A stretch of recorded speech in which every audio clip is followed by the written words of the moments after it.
Hello, ladies and gentlemen. What's going on? It's Wednesday night. Let me make sure I'm not going to get echoes here. We'll calm that intro music. Calm it right down.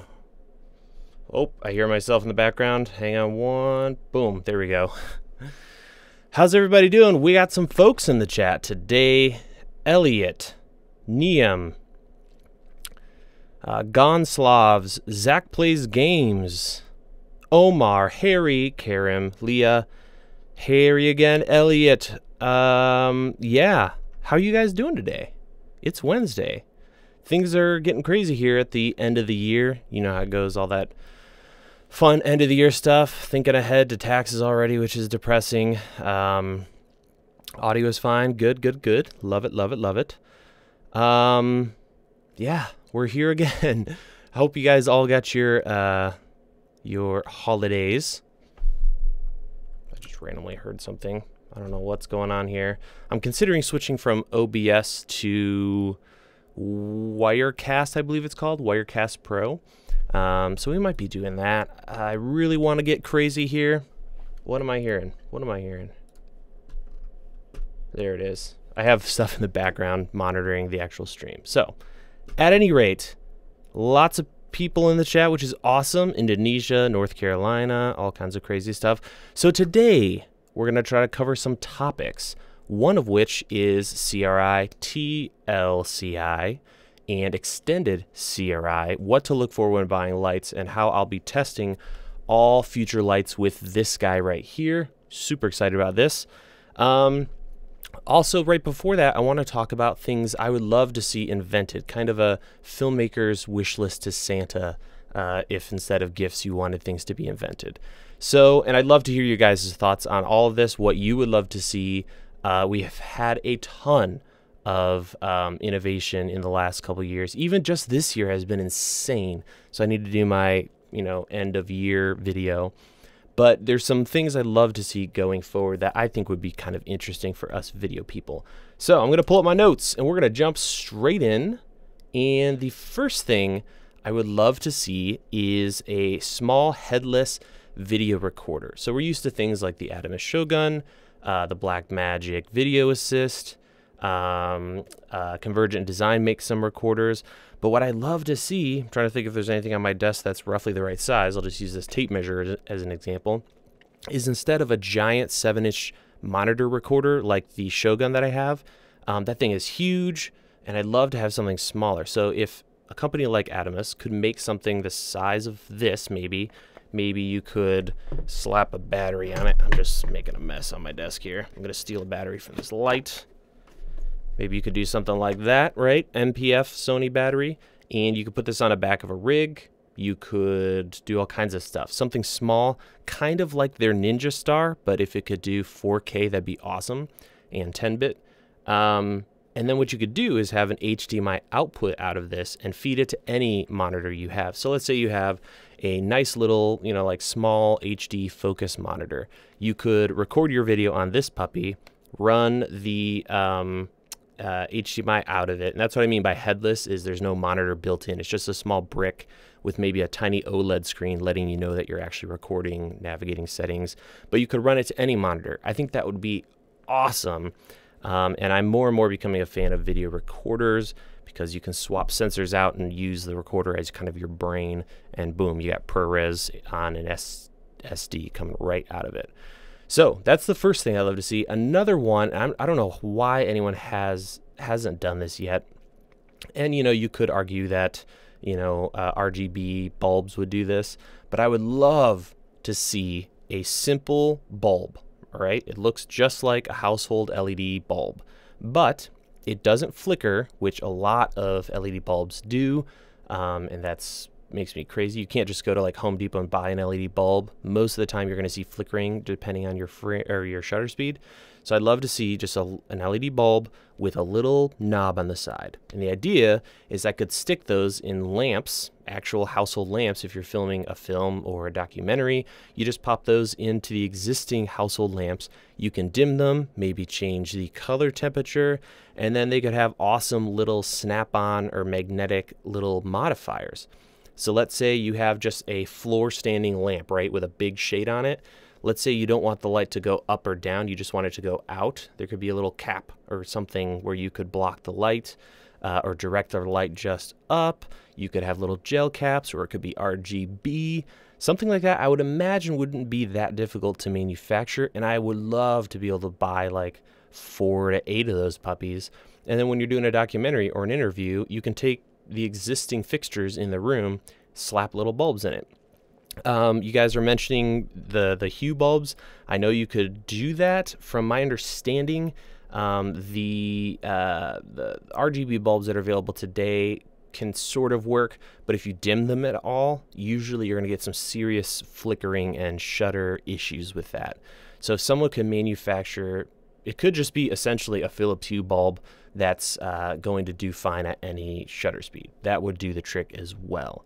But even if I had a little knob or controller on it where without having to connect my phone to it, I could just, you know, boop, little cooler, little warmer, a little brighter, that would be sick. The other thing I'd love to see, and maybe there's something out there like this, but I haven't found it, and that is some kind of carry-on or really compact 4x4 silk system. So the idea is a lot of the lighting that I like to do is a big source. So, you know, this one I'm using right now is pretty small, but most of the time what I would do is take a 4x4 silk or a 4x4 white sheet, and I would attach it to a frame, bounce, or shoot the light through that. That's probably 90–95% of what I did when I did interviews for a living, or filmed interviews, corporate videos. So I love to see something like that. It could be like a tent style, something similar to the Matthews grip kit would be really slick, but it needs to be big, like 4x4. If something like that existed where you could collapse it down and chuck it in the side of a bag, oh, that would be awesome.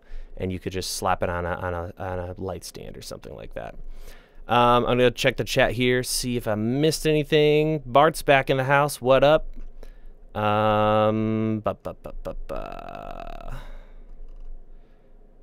Yeah, cool. Check. Hey, we got Andy Yaks. What's going on, brother? Big YouTuber in our space, so check him out. Right, so that's the carry-on 4x4. Would be super sick. I'd love to have that. The next thing is an affordable V-mount or gold mount battery. I mean, come on, guys. It's 2017, and we still don't have affordable V-mount batteries. What's up with that? Like, our battery situation in the world is ridiculous right now. We're running supercars off batteries. Houses are running off of batteries. So what gives? Why do we still have to fork out, like, I don't know, $200+ for a decent V mount? So somebody out there, I hope, will come up with something more affordable, and we can start V mounting all these lights that we're rocking these days. The next one's kind of a weird one, but I thought of this a couple years ago, and it's a water sandbag. Now stick with me on this. I know there's sandbags out there where you can stick water bottles in them and whatnot, but then you have to buy or fill water bottles. What I would love is some kind of sandbag that has a really hardcore, heavy-duty, some kind of thick rubber membrane on the inside, and the idea is you just stick that thing under a sink and you can fill up the two sides of the sandbag, and you're done. So you don't have to deal with sand. You don't have to find rocks or water bottles. You just stick that thing under a sink, fill it up, and you've got sandbags or heavy bags that you can put on your stands and whatnot. I think that would be a good idea. While we still have water in the world and there's lots of it, I think that would be a pretty slick move. And my phone's going off. Real high production value here today. All right. So that's the sandbags. The next thing I'd love to have is some company, or yeah, a company who developed a modular camera system, not necessarily just the camera, but the accessories that we often use, or a system where we could easily add accessories together. So let me show you an image just to get the ball rolling on this concept. All right, so here's a RED camera with some goodies on it. I love this idea of having a camera body and you can stack stuff on the back. Like here you can see there's power or XLRs for audio, HD, SDI, you know, something, some kind of system where we could get all that stuff on one setup. Would be pretty sick, I think.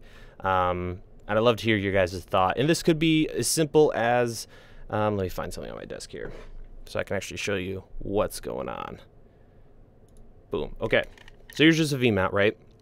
A lot of this stuff has a 1/4-20 on the back. I'm also thinking of like the Mix Pre 3 from Sound Devices, something where we can stack power, audio preamp, HDMI to SDI, and let me know if you guys know of anything out there, but I think that would be pretty slick. So, yeah, that would be pretty hot. Dentist office ringtone. Sorry about that. Was that super loud? Go ahead and mute that so that doesn't bother you. Right. Yeah, I think something like that would be really slick, even if it's just a simple, almost like a cage system that you mount behind the camera. Some way where we aren't building all this garbage on top of the camera system. So I notice we have a donation. If I can get this thing to work. There it is. All right, James Parrish II. When should I expect the new video on monitors? I'm waiting for your next vid on a new monitor, but you mentioned it before to buy. So there's a monitor coming out that isn't out yet, so I can't really talk about it, but it looks really exciting. It's going to be very affordable, and it's going to do some things from monitors that just recently came out that we really like. So stay tuned on that. Again, I wish I could tell you where it is and where to get it. It's just not available yet. So stay tuned for that. I do, however, I'll go ahead and pull up a link right now. I have a new monitor in for review that I'm super stoked about. It's the first that I've worked with 4K, legit 4K HDMI monitor. So let me pull it up here. And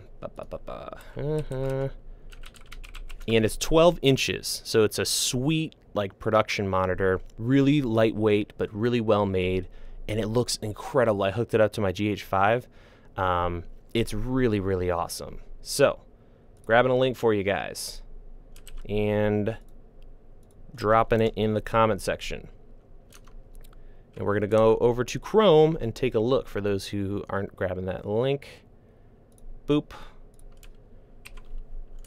boop. All right, can we see that? Awesome. Let's do this. Awesome. Okay, so here's the monitor, 12.5 inches, 4K, and that isn't that a lot of monitors say, hey, it's 4K, and that they mean it can accept a 4K signal. This has a native resolution of actually 4K or UHD.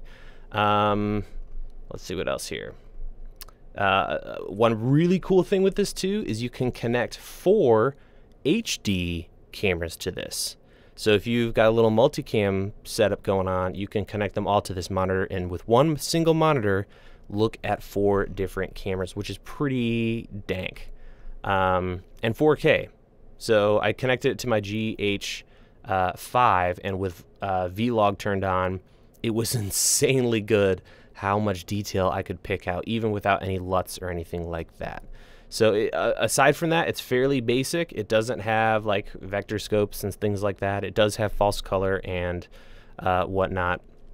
But that's going to be pretty awesome. One single Sony MPF battery, which I just had a second ago. One of these guys is all it needs for power. It also has DisplayPort, so you could hook this thing up to your computer and use it as a reference monitor or something like that. And we got a donation from Donnie Rosie, $5. Donnie's actually a buddy of mine out in Pennsylvania. He said, just wanted to send over some love. Keep up the good work. Merry Christmas. Merry Christmas, Donnie. And tell yourself and Dan to calm down.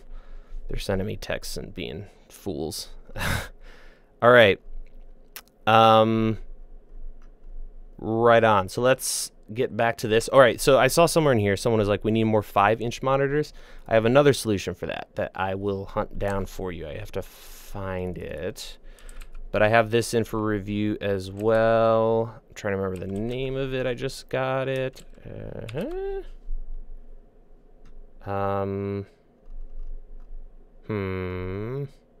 Here we go. All right, link inbound. Prepare your minds. This is a 5-inch or 5.7-inch bop. All right, there it is. FeelWorld F570. So IPS 1080p, supports 4K, and this looks really great. It's a really nice little monitor. It's pretty heavy duty as well. It's really built well. It has a lot of assist features and whatnot. And I like it because it's real. It feels like a fat iPhone Plus, if you will. So yeah, that's a good one to check out as well. I haven't fully tested it yet, but that will be coming up here on the channel. So those are two kind of newer monitors that look really interesting. And another somewhat interesting setup is something like, hold on, let me pull this thing up here. Where to go? This is also a new monitor. So we're getting kind of a fresh crop of Chinese monitors coming out. Dropping it in. Andy X says, hey, it's late in Norway. Great live video, Caleb. And hi. Awesome.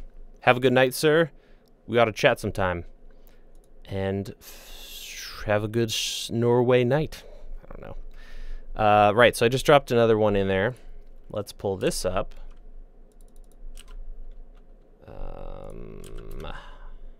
There it is, I think. Yeah. So this is essentially the same or similar monitor, FeelWorld F6. This is brand new. And it has, what does it look like? It looks like a complete copy of the small HD focus. So it does have a power adapter for the camera or an output. So let me pull it up here. Where's the, there it is, DC output, 8 volts, DC input. So that is going to be kind of interesting. And we're looking at $178 for that puppy.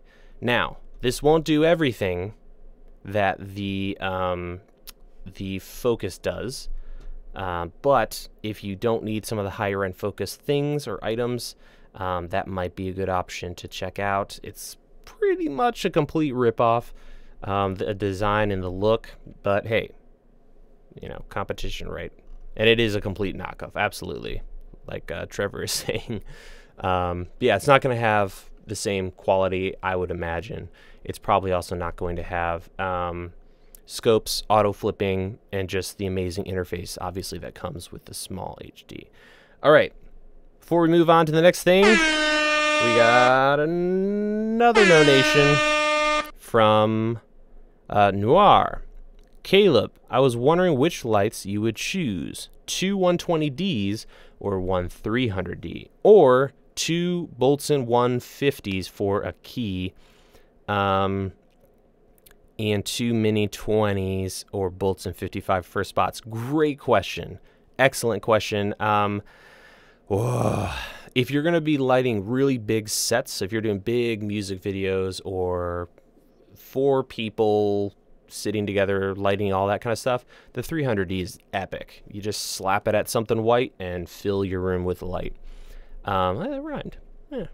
220Ds isn't a bad idea as well, because or 120Ds, because then you could have a little more flexibility. I probably wouldn't get the 100 or the 300D if that's going to be your only light.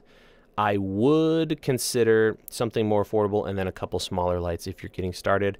That 150 watt Fresnel from Came TV is pretty legit. So if you go over to my YouTube channel, which you're on right now, the last video I put up, the one that came out today on the 300D, that was lit with that 150 watt. And get this, I lit that with a bounce. So the 150 watt light was hitting a 4x4 foot white surface, bouncing the light on myself, and I only had the light at around 65%. So that's a pretty banging light. I would probably, if it was me, depending on what you're going to be filming, I would pick up a 150 and then, depending on various things, one or two the Boltzens or the Minis. That's probably what I would go for. So, and we got another Darren Snyder, $10 donations. Thank you very much, sir. I saw a DIY camera monitor video while researching how to get inexpensive solutions to duplicate the on-camera screen. What disadvantage is there to just buying an old Galaxy tablet for, etc.? I don't have a lot of experience with using Android stuff, but there's a lot of great apps to monitor your camera. So I don't know what camera system you're using, but DIY camera monitor to duplicate the camera screen. Yeah, I would go for it, or just buy some super cheap Android dealio, and that could work pretty slick. Right. All right, so let's get back to the other topic for today. Thank you guys for the donations. You're all monsters over here, going crazy, out of control. And that is color, and everyone's talking about TLCI. We used to have just CRI. Now everyone's getting smart that the CRI isn't the best option and using TLCI. But there's something even better, folks. So what I want to do is hop over to this and go to here. So when we're talking about CRI, we have 8 colors and only 8 colors, and they aren't even that good of 8 colors. So they go up to this one right here, number 8. So we've got this purplish pink, light violet, light blue, green, yellowish, strong yellow green, grayish yellow, and grayish red. Those colors aren't very helpful when we're dealing with modern day LEDs. They're great and perfectly fine, and they're actually designed for full spectrum lights like the sun, tungsten, etc. So recently we've been talking about CRI, and that is using a Macbeth chart, as you see here. This is a lot better. Instead of 8 colors, we have 24 colors that we're checking, and a lot of lights these days are now checking for TLCI. You'll see that number there. And it's much better. We have a couple skin tones here, albeit not the best ones to go with, and they aren't going to necessarily work for all skin types, and they're not, you know, right on the skin line necessarily. So this one is good. It's also, the other problem is it's designed for broadcast cameras, which use prisms, and that's not the same as most of us are using CMOS sensors. So what's the next thing, the next best option? And I recently was researching all this, and that is extended CRI. So here we have a list here. The very top is the CRI. So this light, which is actually the 300D from Aperture, has a CRI of 94. But again, that only covers up to R8, so this purple. It doesn't cover this red R9. But what you're looking at right now is extended CRI, which goes all the way up to R15. And what's awesome about this is R9 is included, which is saturated red, and that color is insanely difficult to reproduce on LEDs, or it's a lot more difficult for LEDs to reproduce that. So you can see here the 300D is looking really great, except when we get to that R9 there. So that's one big thing, and what I'm showing you now is going to apply to every single future light review that I do. I'm going to check the R9, and we're also going to want to pay attention to that R13 and the R15. Those are both specific skin tone measurements. The first one is kind of pink, but that's a really light skin color, and then the R15 is a medium skin color. Those three numbers, R9, R13, and R15, are going to be crucial for checking the quality of our lights going forward. So that's what I'm going to be doing. You're going to see those values and those readouts on all my future lights. There's a bunch of them on the floor behind me that we'll be getting to in the near future. And for that, I'm using the Sekonic C700 meter. It's a little pricey, but since I'm going to be reviewing who knows how many lights going forward, it's great. You can flip the actual meter around, and what I can do is I'll go ahead and take a measurement of this light that I'm using right here, which is the Falcon Eyes. Let's see here. All right, so it's 5600. I'm landing at 5560, so pretty close. And you might be able to see here the, oh my gosh, the reflections. RA, that's our CRI, 92.6. I am going to go out and tap on the CRI mode. And there is my extended CRI. So this particular light, which I think I metered that correctly, 92.6 for our R9, we're at 72. And we are at 77 and 70, I'm sorry, 97 and 91 for our skin. So that's not bad, and it's a pretty budget-friendly light. The light behind me, the Falcon Eyes, oh my gosh, I'm falling apart, folks. The 30-inch edge-lit light is really solid. I measured that, and almost across the board, you're looking at 97 to 98 for all the values here. So that's a really, really good light. So this is what I'll be using for all lights. Hopefully, and some companies are starting to do it, when we see lighting measurements on product pages, we'll start to see TLCI, which is great, and then also extended CRI, or at least R9, R13, and R15. So that's what's up there. Pretty nerdy stuff, but I think it's going to be really helpful to measure all this stuff going forward. And that's going to dictate what skin tones look like. With this meter, I can also check for shifts, green, magenta, all that kind of stuff. We got a donation from Laba 50. He says, "Hey Caleb, I recently purchased a G85 with a 12 to 35 2.8. And the only thing that worries me is low light and bokeh compared to full frame. Any word of comfort?" Well, yeah, it's definitely going to be a thing. You're not going to have the same shallow depth of field. A good rule of thumb, roughly, is if you take the lens speed, so in our case here, f2.8, and a little less than double it, you'll get an idea of what it would look like on a Super 35 or full frame. So 2.8 on a Micro Four Thirds is going to feel like a 5.6 or 4.8 on a full frame. So there's a couple things you can do here. First and foremost, speed boosters are an option. The second thing you can do is use really fast glass. And that'll help significantly. So, and you need to rethink all of this. So when I see a lens that's for Micro Four Thirds, that's f1.2, I know that's going to feel more like an f2, 2.8 on a full frame. So don't be afraid to go really fast with your lenses, because you have to compensate for that. The other thing is take comfort in the fact that with Micro Four Thirds, since it's a smaller sensor physically, you can just do more. And Panasonic has done that. We have 4K. You're not going to find that on a Canon DSLR, at least not on a lower budget. And like your G85, you've got great in-body stabilization and all kinds of other goodies there. So I wouldn't worry about it too much. It's definitely a compromise that you have to keep in mind. Like right now, I'm using a 2.5 f2.5 lens. And you can see I'm getting some, shallow depth of field, but an f2.5 on a full frame would be completely different and much more shallow. So I hope that helps. Thank you for the donation.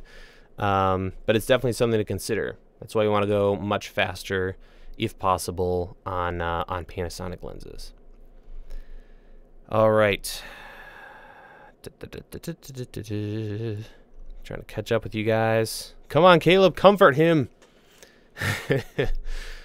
All right.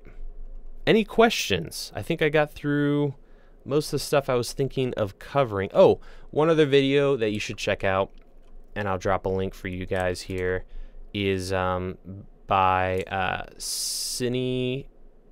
Indie Cinema Academy. Really solid video on, I'll drop it in the comments, CRI, TLCI, extended CRI, and all that fun stuff. So, yeah. Yeah, Canon, ugh, I agree. Shiz nuts. It's not looking beautiful out there in Canon land when it comes to 4K at least. All right, I'm gonna scroll up here and see if there's any comments that I should address.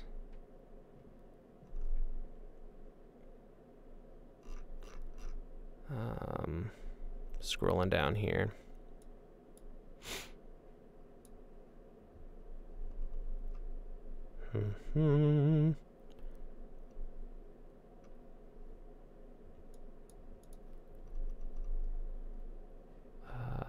Did you hear about the sale? What do you think about it? Are we talking about Canon sales? I know there's some big sales going on right now for that stuff. How do you handle ND filterage, Caleb? What I recommend and prefer and use when I shoot outdoors, I mean, worst comes to worst, you can use a fader ND, but you're not going to get the best results with that. The best is to get a decent set of just round ND filters. They can be pretty affordable and you can get nice ones for not a ton of money, in other words. And then just use them individually or stack them. If you want to quickly add them without having to screw and unscrew them onto the front of your lens, X-Zoom, X-U-M-E, that company makes these magnetic adapters. So I just have a little baggie, and they just pop on and off. So if I'm like, I need a 0.6, boop, pop it on, get my shot, pull it off, stick it back in the bag. And that's what I would recommend. That's probably your best bet. Thoughts on the G85 for product shots? If you're talking about video, I don't really like Micro Four Thirds for stills. Push comes to shove, I would do that.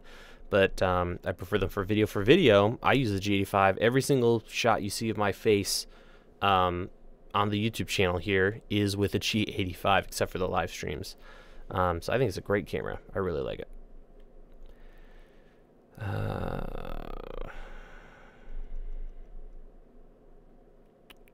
Water sandbags exist. Okay, awesome.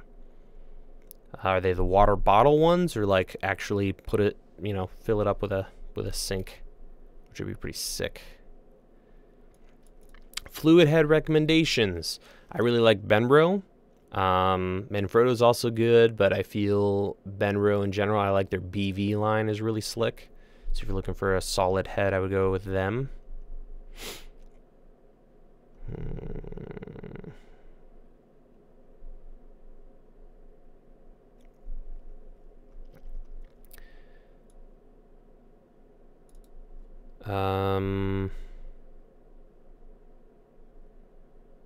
Have you ever worked with Red or the Alexa? I've worked with Red a couple times. I've only like touched one and did something on it once recently, and I barely dealt with it. I've dealt with the footage a decent amount in the past, and I've never touched an Alexa. I've seen them, I've come close to them, but I've never used on a project. They look pretty slick, and I know a lot of people love those. People are talking about cooking. Nice, Bart. I would love an outdoor kitchen if I didn't live in the Midwest, northern Midwest. Take it easy, Bart. He's taking off. All right, so Lava says speed booster, fast glass noted. Thanks for the advice.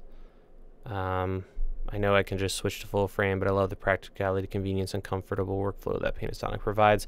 I totally get it. It's a classic situation of, over here you got the full frame, large sensors, great skin tones from Canon, blah, blah, blah, blah, blah, lots of lenses. Oh, but no 4K. But you can go over to Panasonic, but then, Micro Four Thirds. So, it's got to choose the right tool for the gig.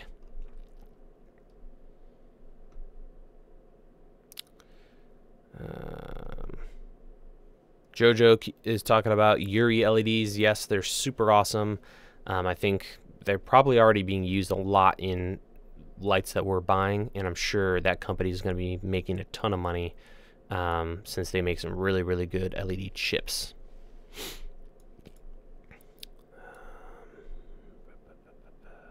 Thank you, Heather, for the kind words about the channel and the guide. Glad you enjoyed it.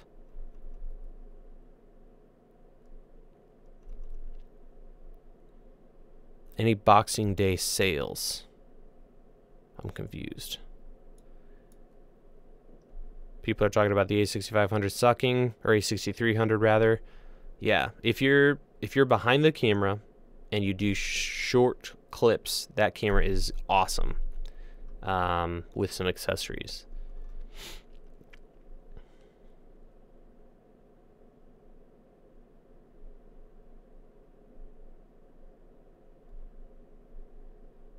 Yikes, someone said they dropped their G85 clipped TV. Can it be fixed? You gotta get in touch with Panasonic somehow. I really couldn't tell you. I don't think I could fix it, or I don't know if it's possible to fix on your own. That stuff is really painful. I'm so sorry for you.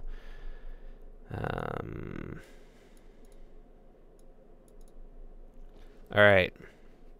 Foldable, round, square, patio, outdoor, beach umbrella, feather flag base, weight bag filled with water from Andrew Logan. Alright, let me see. Oh, yeah, these things.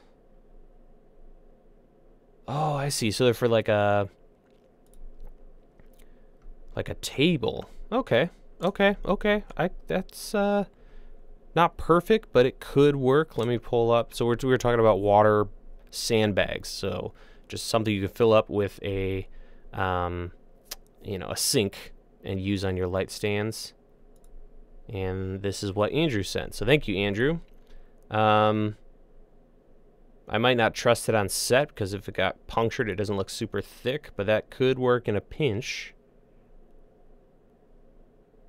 But yeah, if someone took something like this and it wasn't a perfect circle, so you could actually like wrap it around the light stand, and it was really thick with a canvas lining or on the outside canvas, that would be awesome. But yeah, good call, man. Nice. Did you hear about the Canon SL2? I think I briefly saw it. Is it just another 1080p 60 at 60 up to 60 camera?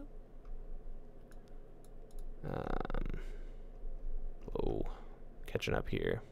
A6500 or GH5? I'd go GH5. Easy question. Unless you want that larger sensor and better autofocus / low light. But the GH5, man, is pretty legit on the low light end.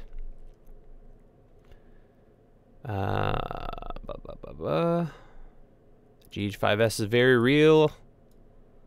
Yeah, if you're considering a camera, I would definitely wait until that gets announced. I'm really curious to see if it's that different. I'm trying to think of what they could do to make it. I mean, obviously the sensor's completely different, but I'm hoping that we're going to get more than just it's better at low light and there's some frame rate changes.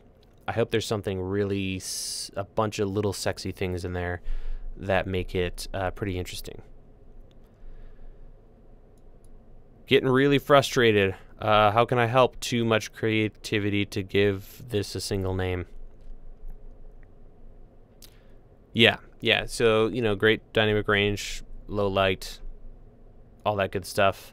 But I feel like, well, I guess if it's only going to cost $500 more or something, that wouldn't be that big of a deal. But it'd be nice if they kind of just, went the extra mile and gave us something really, really fun in that camera, the GH5S. Oh, so thoughts on 360 video with that Final Cut 10 10.4 supporting it. I haven't played with 360 video at all, but I'm sure it's going to be great. I'm really stoked to start playing with HDR in Final Cut 10. Let me know if you guys want to see Final Cut stuff in a future live stream. Maybe we'll just mess around with it, try to get some HDR uploads going on. Also, the color correction is amazing. I've been using Color Finale, which is a great plugin. It still has some things that Final Cut doesn't, But wow, is that good stuff in Final Cut 10 now. It's ridiculously good. They really did a good job, so huge hats off to those guys.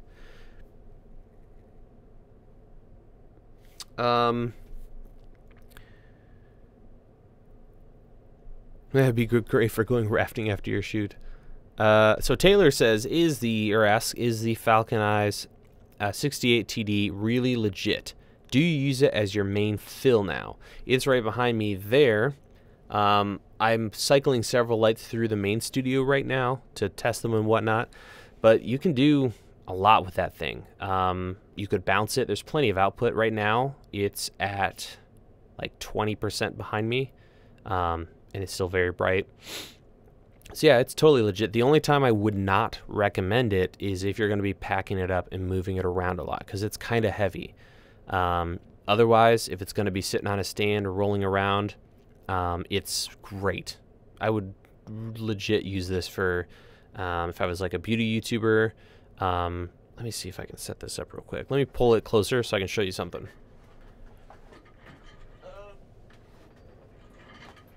So what I've been doing recently, and I filmed a couple videos here in the office, you can kind of see it in the background here. I've got the light on a light stand, and right here I have a nano clamp with a just like photo tripod head, so the kind that just has a ball and then you lock it down. And I put the camera right here, and then it can work great as a kind of beauty high level key, and then the camera is right there. It's pretty much exactly what you're watching right now. It's just instead of using the C-stand setup, I have it on a rolling stand, if that makes sense. So the light is just above the camera. You'd have your camera right here, and this would be great if you're a YouTuber. You could just tuck the whole thing away in a corner when you're done filming, and you're good to go. And lots of output. You could bounce this thing. I don't use it at full output for that application. Right. Scrolling down here. Yes, Final Cut 10. Yeah, hit me up, folks, if you want to see that Final Cut love, live stream. That'd be fun. But I don't want to, jump into Final Cut 10 if 80% of you are Premiere people.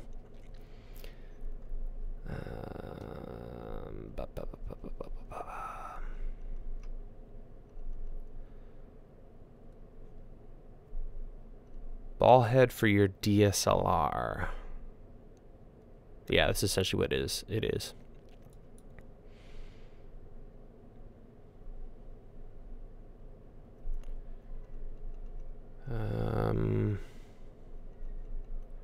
What do you think about cheap mics like the Insignia $30 mic? Is it worth buying those cheap mics? Insignia.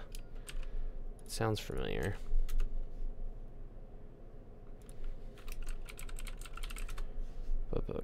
Oh, those. If you're talking about the US microphones, I'd probably pass. If you're looking for a budget microphone like that, you want to check out Podcastage. I'll see if I can find him on YouTube. Podcastage. He does more than just podcast videos. I'll drop his channel in the description. He's got, oh, shoot. He's got a lot of microphone reviews and really, really budget-friendly stuff, all the way up to some nicer items. Right. Trying to catch up with you guys.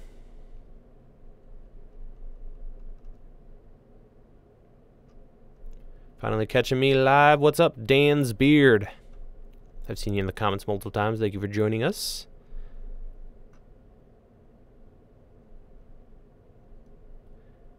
How do you get such good audio? Do you run a microphone into a preamp or external recorder? If you're talking about right now, it's because it's just right up on my face. For my main, setup in the studio, I just have the microphone just out of frame.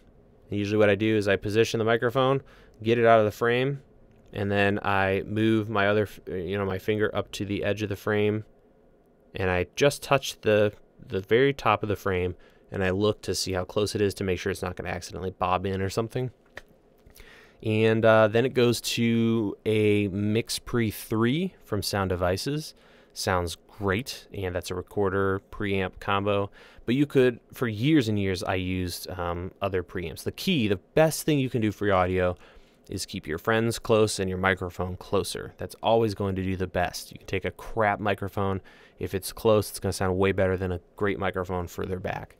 And then a preamp is really helpful. You don't have to spend a lot of money between, you can go down to like $30, but if you spend about 150 on a preamp, you're going to get some really nice audio. All right.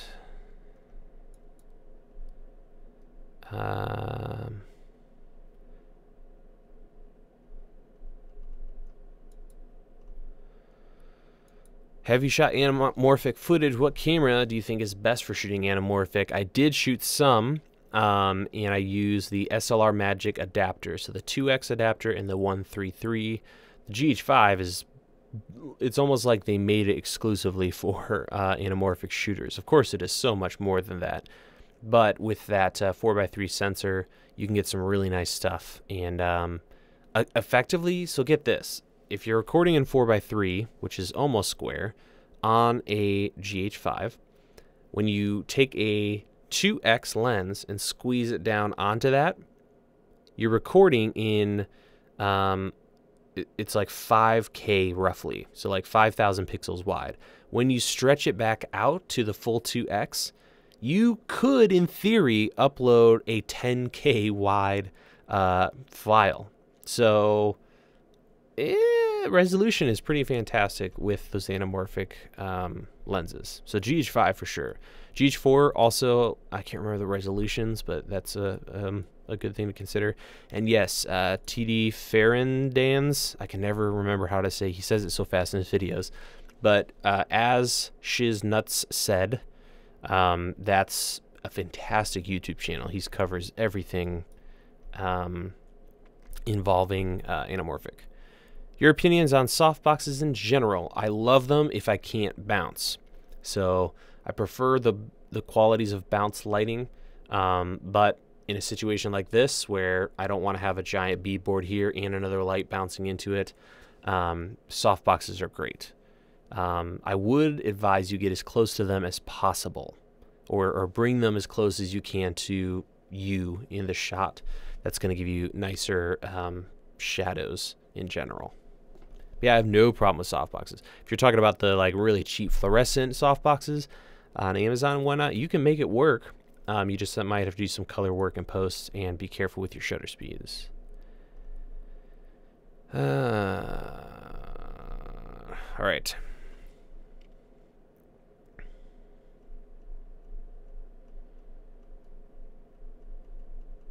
Do I use LUTs? I only use like preview LUTs.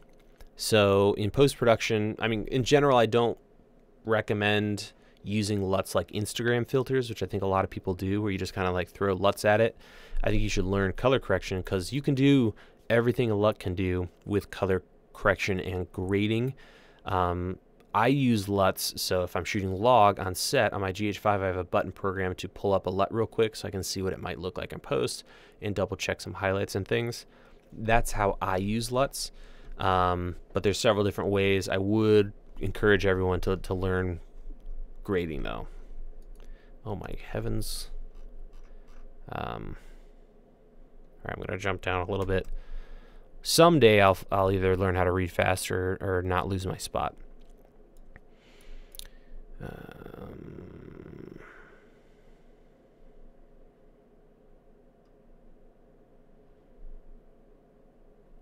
Opinion on the aperture from your last light. Good enough to use as a photo light and video light. Is it finally strong enough? Oh, absolutely. For portrait work, so Image and Film just asked that question. My wife shot some photos with that light recently.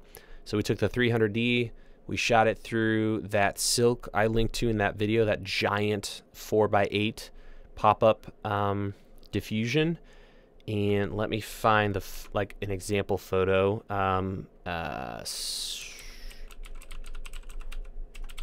Let's see. I'm gonna try to find one of the photos she took and see if we can Oh my gosh, what's wrong here? Almost there. And I want to show this to you guys just to give you an idea of what you can do with the C or the 300D. Why am I not finding it? I might not be able to find it.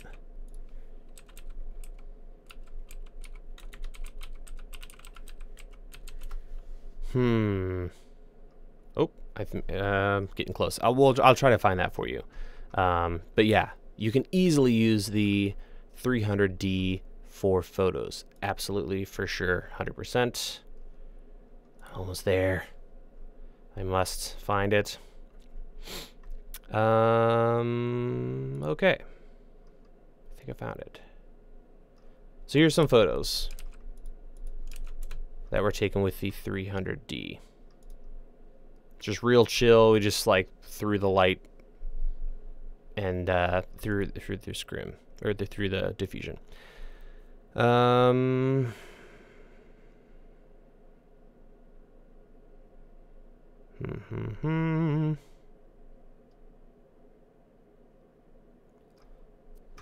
up a little bit.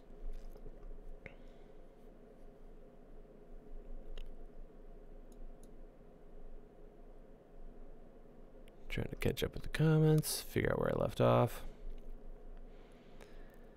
Can you give your opinion about the G7, please? I'm really confused why I should pick, if I should pick this A6000 or G7, because you're on a budget. I would say it's going to come down to the screen, the quality of the screen, it flipping out, 4K, and that's probably it. Personally, I would get the G7 because I'm a sucker for that 4K, but the A6000 is pretty legit in low light. So, there you go. Do we think the A7S III is going to be a thing, or is that dead? What do you guys think?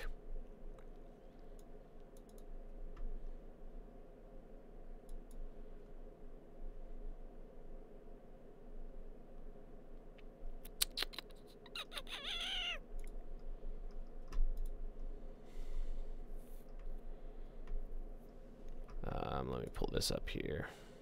Boop. And bam. So here's those photos. Once this loads. This is shot on a Canon 6D. Plenty of light here.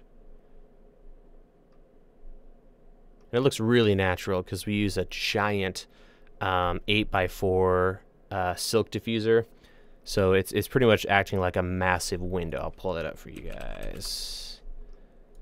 Let's see here. Pop up diffuser.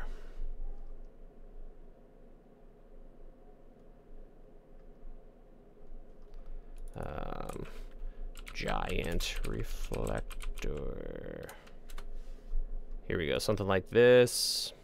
There it is. So this monster of a reflector, and it also has, you know, it has that transparent area in the center, several different sizes, and those are great if you just want to throw a ton of light through those, and it's perfect for something like the 300D. So yeah.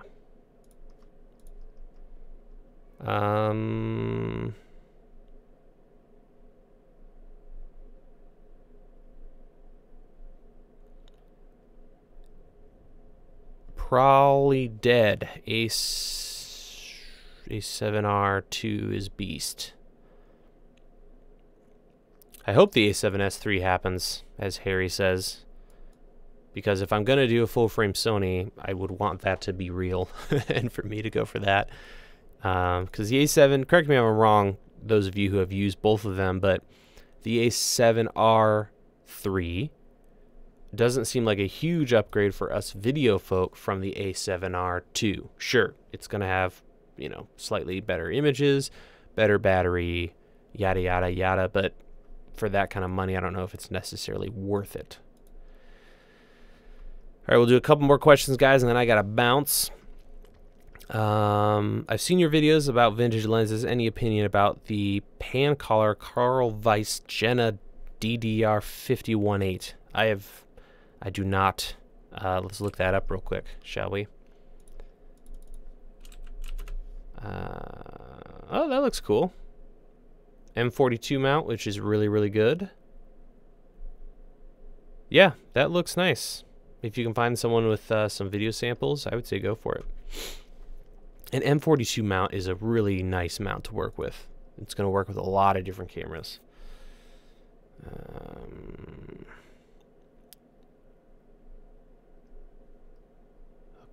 Okay. Sony has to get 4K 60. That would be nice. It's going to be difficult with that massive sensor, though. What do you think about the G7 with the Rokinon 16 2.2? I think that would be fine. I can't remember if that's like a very high. That's not super distorted, I don't think. So you should be good.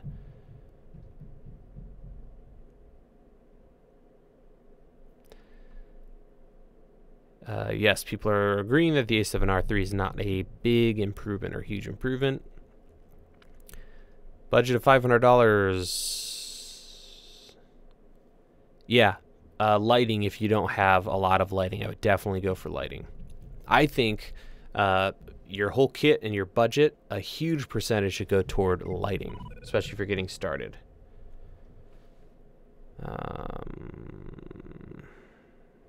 Syrup Genie Mini, your thoughts, please. I haven't used the Genie stuff, or the Syrup stuff, but it looks pretty awesome. Best camera for filmmaking under $1,000. Ugh, these camera questions kill me, man.